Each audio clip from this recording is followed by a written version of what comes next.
Baiklah, sekarang kita akan membahas persyaratan perizinan jaringan telekomunikasi.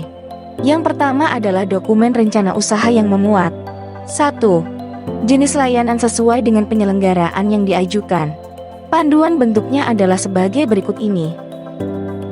Data disampaikan, jenis produk atau layanan yang berkaitan dengan jenis penyelenggaraan jaringan telekomunikasi yang diajukan. Sebagai contoh, sewa kapasitas jaringan dengan berbagai macam variasi kapasitas, beserta rencana tarif yang akan dikenakan ke calon pelanggan. Yang kedua adalah konfigurasi sistem atau jaringan. Contohnya adalah seperti berikut ini. Tapi ini hanya contoh ya. Untuk konfigurasi yang Anda submit silahkan disesuaikan dengan jaringan yang telah Anda bangun di lapangan. Jangan lupa, sebelum membangun jaringan yang sesungguhnya, ada baiknya Anda membaca lampiran Peraturan Menteri Kominfo Nomor 7 Tahun 2018, sesuai dengan jenis perizinan yang Anda ingin mohonkan. Di dalam lampiran peraturan menteri tersebut, ada minimum komitmen yang harus dipenuhi oleh pemohon izin jaringan telekomunikasi. Pastikan Anda membacanya terlebih dahulu untuk menghindari ketidaksesuaian antara aturan dengan yang Anda bangun di lapangan. Konfigurasi memuat informasi jaringan sesuai dengan rollout plan tahun pertama yang akan diulo. Konfigurasi tersebut setidaknya memuat informasi keterhubungan antar perangkat dalam sebuah jaringan yang dibangun sesuai dengan jenis penyelenggaraan yang diajukan. Di samping itu, terdapat juga data dukung terkait alamat lengkap dari lokasi perangkat ditempatkan termasuk juga alamat NOC. Untuk jenis penyelenggaraan jaringan telekomunikasi yang menggunakan frekuensi, mohon dapat disampaikan list frekuensi yang digunakan. Demikian juga untuk jenis penyelenggaraan yang menggunakan media satelit, mohon dapat disampaikan satelit yang digunakan. Dokumen berikutnya adalah rute peta jaringan. Anda dapat menggambarkan seperti apa jaringan telekomunikasi yang telah dibangun di lapangan. Misalnya untuk jaringan tetap tertutup fiber optik terestrial, maka gambarkanlah rute kabel fiber optik yang menghubungkan dua not atau lebih pada peta bumi seperti Google Earth dan aplikasi sejenisnya. Misalkan untuk jaringan tetap lokal berbasis paket suite media fiber optik, maka gambarkanlah jalur kabelnya, di mana saja letak ODP-nya, dan di mana NOC-nya. Untuk jenis penyelenggaraan lainnya agar menyesuaikan. Ingat ya, yang digambarkan harus sama dengan yang ada pada gambar konfigurasi dan juga pada tabel komitmen 5 tahun. Jangan sampai berbeda. Dokumen selanjutnya adalah rollout plan atau komitmen 5 tahun. Tabel ini akan berisi rencana pembangunan jaringan telekomunikasi untuk 5 tahun ke depan. Rollout plan atau tabel komitmen untuk masing-masing jenis penyelenggaraan akan berbeda-beda. Untuk tahun pertama silahkan diisi sesuai dengan yang telah Anda bangun di lapangan. Jangan lupa, kami kembali mengingatkan bahwa apa yang ada di dalam rollout plan ini harus sesuai dengan yang ada di gambar konfigurasi dan juga peta jaringan. Dan yang paling penting adalah, apa yang ada di dalam rollout plan agar mengacu pada lampiran Peraturan Menteri Kominfo Nomor 7 Tahun 2018. Seperti apa minimal komitmennya? Dapat dibaca pada lampiran peraturan menteri tersebut. Nanti akan kami bahas pula pada bagian lain dari video ini. Dokumen disampaikan dalam sebuah file berkop perusahaan, yang di bawahnya memuat tabel komitmen sesuai dengan jenis penyelenggaraan yang diajukan. Untuk komitmen penyelenggaraan jaringan tetap tertutup fiber optik terestrial, akan berisi periode tahun sampai dengan 5 tahun ke depan. Lalu jumlah not di mana pada tahun pertama minimal adalah 2 not yang terdapat perangkat aktif, yang saling terhubung di tiap rute jaringan fiber optik terestrial domestik. Kemudian lokasi not, ada di kabupaten atau kota mana. Cakupan wilayah layanan, ada di kabupaten atau kota mana. Untuk lokasi not dan cakupan wilayah bisa ada di dalam satu kota yang sama, dan bisa juga ada di 2 kota yang berbeda. Lalu jumlah core kabel fiber optik, paling sedikit jumlah kabel fiber optik adalah 12 core. Kemudian kapasitas bandwidth, paling sedikit kapasitas bandwidth adalah 10 gigabit per second. Lalu panjang rute kabel fiber optik, pada tahun pertama atau awal operasi, adalah paling sedikit membangun dan atau menyediakan cakupan wilayah layanan satu kota atau kabupaten, dan jaringan fiber optik terestrial sepanjang 10 km. Pada tahun kedua sampai dengan seterusnya, Wajib menambah panjang kabel fiber optik dengan akumulasi panjang kabel yang dimiliki pada akhir tahun kelima. Paling sedikit adalah 100 km.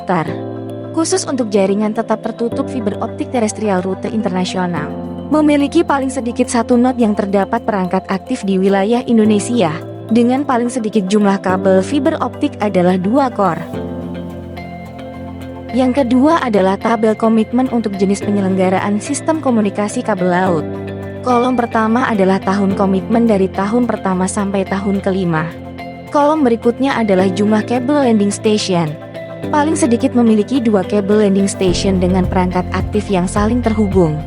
Untuk SKKL internasional, paling sedikit memiliki 1 kabel landing station dengan perangkat aktif di wilayah Indonesia. Kolom berikutnya adalah lokasi kabel landing station tersebut ada di kabupaten atau kota mana. Kolom selanjutnya diisi dengan rute jaringan sistem komunikasi kabel laut. Kolom kelima diisi dengan jumlah core kabel fiber optik. Paling sedikit jumlah kabel fiber optik adalah 2 core. Dan yang terakhir adalah kapasitas bandwidth. Kapasitas bandwidth paling sedikit 40 gigabit per second untuk pembangunan SKKL domestik. Dan untuk SKKL rute internasional, kapasitas bandwidth paling sedikit 100 gigabit per second, dan wajib memiliki hak labu atau landing right. Untuk izin penyelenggaraan jaringan tetap tertutup media microwave link, tabel komitmennya adalah sebagai berikut. Kolom pertama diisi dengan periode tahun pertama sampai dengan tahun kelima. Kolom kedua diisi dengan jumlah minimal hop. Untuk keperluan uji layak operasi, pada tahun pertama atau awal operasi, paling sedikit memiliki 1 hop. Kolom ketiga diisi dengan minimal kapasitas bandwidth. Silakan diisi berapa saja, dalam satuan megabit per second. Jenis penyelenggaraan berikutnya adalah jaringan tetap tertutup satelit. Pertama tentu saja perlu menuliskan tahun 1 sampai dengan tahun 5. Selanjutnya pada kolom kedua diisi dengan kapasitas transponder satelit. Pemohon izin dapat menggunakan teknologi satelit konvensional dan atau high throughput satellite. Dalam hal menggunakan teknologi satelit konvensional, tiap tahun menyediakan dan atau menyewa transponder paling sedikit 8 transponder atau 288 MHz. Berikutnya adalah tabel komitmen VSAT. Untuk tabel komitmen VSAT hanya terdiri dari 2 kolom. Kolom pertama adalah tahun pertama sampai dengan tahun kelima. Kolom kedua diisi dengan kapasitas transponder yang disewa atau disediakan. Satuannya megahertz atau megabit per second. Pemohon izin dapat menggunakan satelit konvensional atau high throughput satellite atau HTS. Dalam hal menggunakan teknologi satelit konvensional, tiap tahun menyediakan dan atau menyewa transponder paling sedikit 36 MHz. Untuk keperluan uji layak operasi, pada tahun pertama atau awal operasi, paling sedikit memiliki 2 remote VSAT. Berikutnya adalah tabel komitmen untuk penyelenggaraan jaringan tetap lokal berbasis paket suite, media fiber optik. Kolom pertama diisi tahun ke-1 sampai dengan tahun kelima. Kolom kedua diisi dengan cakupan layanan yang diisi dengan nama kabupaten atau kota. Kolom ketiga diisi dengan jumlah port FTTX yang disediakan. Pada tahun pertama atau awal operasi, paling sedikit memiliki 8 port FTTX. Kolom keempat diisi dengan kapasitas bandwidth FTTX dalam satuan gigabit per second. Kapasitas bandwidth port paling sedikit 1 gigabit per second. Tulislah misalnya 8 dikali 1 gigabit per second. Kolom kelima diisi dengan kapasitas jumlah pelanggan, yaitu minimal 256 pada satu kawasan residensial atau gedung atau industri. Pada tahun kedua sampai dengan seterusnya, wajib menambah cakupan wilayah layanan. Dengan akumulasi cakupan wilayah layanan pada tahun kelima, paling sedikit adalah 5 kawasan residensial atau gedung atau industri. Berikutnya adalah tabel komitmen untuk jaringan bergerak terestrial radio trunking. Pemohon izin dapat menggunakan teknologi trunking digital dan atau analog. Kolom pertama diisi dengan tahun ke-1 sampai dengan tahun kelima. Kolom kedua diisi dengan jumlah kanal. Untuk teknologi trunking digital, paling sedikit memiliki 20 kanal. Untuk teknologi trunking analog paling sedikit memiliki 80 kanal. Kolom ketiga diisi dengan kapasitas pelanggan yang dilayani. Untuk teknologi trunking digital, paling sedikit kapasitas subscriber yang dapat dilayani adalah 500. Akumulasi sampai dengan tahun kelima. Untuk teknologi tracking analog paling sedikit kapasitas subscriber yang dapat dilayani adalah 500, akumulasi sampai dengan tahun kelima. Untuk komitmen berikutnya adalah jaringan bergerak satelit. Kolom pertama adalah periode yang diisi dengan angka 1 sampai dengan 5. Kolom kedua diisi dengan kapasitas transponder satelit yang disewakan. Satuannya adalah megahertz atau megabit per second. Dalam hal menggunakan teknologi satelit konvensional, tiap tahun menyediakan dan atau menyewa transponder paling sedikit adalah 36 MHz. Kolom ketiga adalah kapasitas sistem. Akumulasi kapasitas sistem sampai dengan tahun kelima adalah 400.000 SSM. Ada persyaratan lainnya yang harus dipenuhi oleh pemohon izin, tetapi tidak masuk ke dalam isian tabel komitmen. Hal-hal tersebut adalah: yang pertama, pemohon izin harus membangun pusat pengendali jaringan atau Network Operation Center minimal 1 unit sistem yang dimiliki oleh pemegang izin. Yang kedua adalah menyediakan sarana dan prasarana pendukung layanan. Yang ketiga adalah menyediakan gedung untuk kantor dan instalasi perangkat dengan luas proporsional. Semua persyaratan-persyaratan tersebut, baik itu yang tercantum di dalam tabel komitmen maupun tidak, harus dapat dipenuhi oleh pemohon izin jaringan telekomunikasi, karena merupakan syarat minimal yang tercantum dalam lampiran Peraturan Menteri Komunikasi dan Informatika Nomor 7 Tahun 2018. Dokumen selanjutnya yang disyaratkan adalah komitmen kinerja layanan 5 tahun. Dokumen ini akan berisi komitmen kinerja layanan yang akan Anda berikan pada konsumen. Isinya adalah network availability dan mean time to repair. Berikutnya adalah data teknis alat dan perangkat. Dokumen ini berisi antara lain lokasi perangkat, merek perangkat, tipe perangkat, serial number perangkat, nomor sertifikat perangkat, foto perangkat, foto serial number perangkat, dan salinan digital sertifikat perangkat. Isikanlah dengan benar sesuai dengan perangkat yang Anda miliki. Masukkan semua perangkat yang ada pada gambar konfigurasi. Termasuk di dalamnya adalah perangkat untuk monitoring yang ada pada Network Operating Center berupa PC desktop atau laptop. Ingat ya, data yang ada di daftar ini harus sama dengan yang ada pada gambar konfigurasi. Berikutnya adalah dokumen bukti kepemilikan perangkat. Dokumen ini berisi beberapa invoice pembelian perangkat yang digunakan. Semua perangkat aktif yang ada pada gambar konfigurasi harus diserahkan bukti kepemilikan perangkatnya. Dokumen bukti kepemilikan tersebut juga termasuk bukti pembelian perangkat monitoring di Network Operating Center seperti PC desktop atau laptop. Lampirkanlah bukti kepemilikan perangkat yang sah berupa invoice yang telah dibayar, jangan proforma invoice. Jika Anda membeli perangkat aktif pada toko melalui pembelian langsung, maka lampirkanlah faktur pajak pembelian perangkat aktif tersebut. Akan tetapi jika Anda membeli perangkat melalui marketplace seperti Tokopedia, Bukalapak, dan lain sebagainya, maka Anda hanya perlu melampirkan invoice pembelian yang dikeluarkan marketplace tersebut. Lampirkanlah invoice dalam resolusi tinggi dan terbaca dengan baik. Jangan melakukan pemalsuan dokumen pembelian dalam bentuk apapun. PKS dengan penyelenggara lain.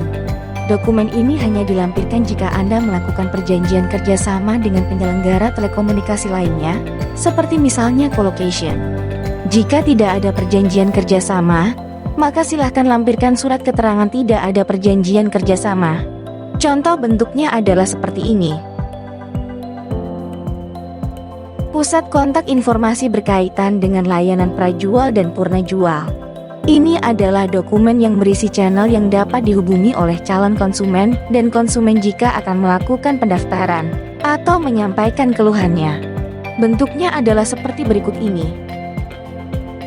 SOP monitoring jaringan, SOP penanganan gangguan, SOP billing dan penagihan, SOP aktivasi dan deaktivasi pengguna, SOP pelayanan pengguna atau pelanggan. Dokumen ini berisikan SOP dengan muatan sebagaimana disebutkan. Tidak ada bentuk baku yang diwajibkan atas SOP tersebut. Silahkan diisi dengan bentuk yang ada di perusahaan Anda. Sebaiknya berbentuk bagan alir. Kesanggupan melaksanakan ketentuan penyelenggaraan jaringan dan menyampaikan data yang valid dan benar. Surat pernyataan ini berisi keterangan bahwa seluruh data dan dokumen yang disampaikan kepada Kementerian Kominfo oleh pemohon izin Sebagai persyaratan permohonan izin penyelenggaraan adalah valid dan benar, pemohon izin menyatakan sanggup untuk melaksanakan ketentuan penyelenggaraan telekomunikasi sebagaimana yang diatur dalam ketentuan peraturan perundang-undangan. Berikutnya adalah bahwa alat dan atau perangkat telekomunikasi yang tercantum dalam dokumen persyaratan adalah milik sendiri dan telah tersertifikasi. Surat pernyataan ini ditandatangani oleh Direktur Utama di atas materai dan diketahui oleh komisaris perusahaan. Tidak memiliki kewajiban PNBP terhutang. Pemohon izin juga diminta untuk menandatangani surat pernyataan bahwa tidak memiliki kewajiban PNBP terhutang. Surat pernyataan ini ditandatangani oleh Direktur Utama di atas materai dan diketahui oleh komisaris. Memiliki konfirmasi status wajib pajak. Dokumen ini berisi tangkapan layar konfirmasi status wajib pajak yang bisa diakses di laman Direktorat Jenderal Pajak. Seharusnya hasil tangkapan layar akan memperlihatkan status valid. Daftar susunan pengurus untuk membuktikan bahwa direksi, pengurus, dan atau badan hukum pelaku usaha tidak ditetapkan dalam daftar hitam penyelenggara. Dokumen ini berisi pernyataan bahwa nama-nama yang ada di dalamnya tidak ditetapkan dalam daftar hitam penyelenggara. Pernyataan ini dibuat oleh direktur atau direktur utama dan diketahui oleh komisaris utama atau komisaris. Pernyataan ini ditandatangani oleh direktur atau direktur utama di atas materai dan diketahui oleh komisaris utama atau komisaris. Memperoleh penetapan penomoran telekomunikasi dalam hal penyelenggaraan jaringan telekomunikasi menggunakan penomoran telekomunikasi. Maksudnya adalah jika memang penyelenggaraan jaringan yang dimohonkan akan menggunakan penomoran telekomunikasi, maka agar dilampirkan dokumen penetapan penomoran telekomunikasi. Sebaliknya, jika penyelenggaraan jaringan yang dimohonkan tidak memerlukan penetapan penomoran telekomunikasi, maka pemohon izin cukup melampirkan surat pernyataan tidak menggunakan penomoran telekomunikasi. Memperoleh izin penggunaan spektrum frekuensi radio dalam hal penyelenggaraan jaringan telekomunikasi menggunakan spektrum frekuensi radio. Maksudnya adalah untuk jenis penyelenggaraan jaringan telekomunikasi yang menggunakan spektrum frekuensi radio seperti jaringan tetap tertutup media microwave link dan juga jaringan tetap tertutup media very small aperture terminal, maka pemohon izin wajib melampirkan izin stasiun radio yang dikeluarkan oleh Ditjen SDPPI. Sebaliknya, jika yang dimohonkan tidak memerlukan penggunaan spektrum frekuensi radio seperti misalnya izin jaringan tetap tertutup fiber optik terestrial, maka pemohon izin hanya perlu melampirkan surat keterangan tidak menggunakan izin stasiun radio sebagaimana format yang telah ditentukan. Memperoleh hak labuh dalam hal penyelenggaraan jaringan telekomunikasi menggunakan satelit asing. Maksudnya adalah ketika pemohon izin menggunakan satelit asing, maka wajib melampirkan hak labuh.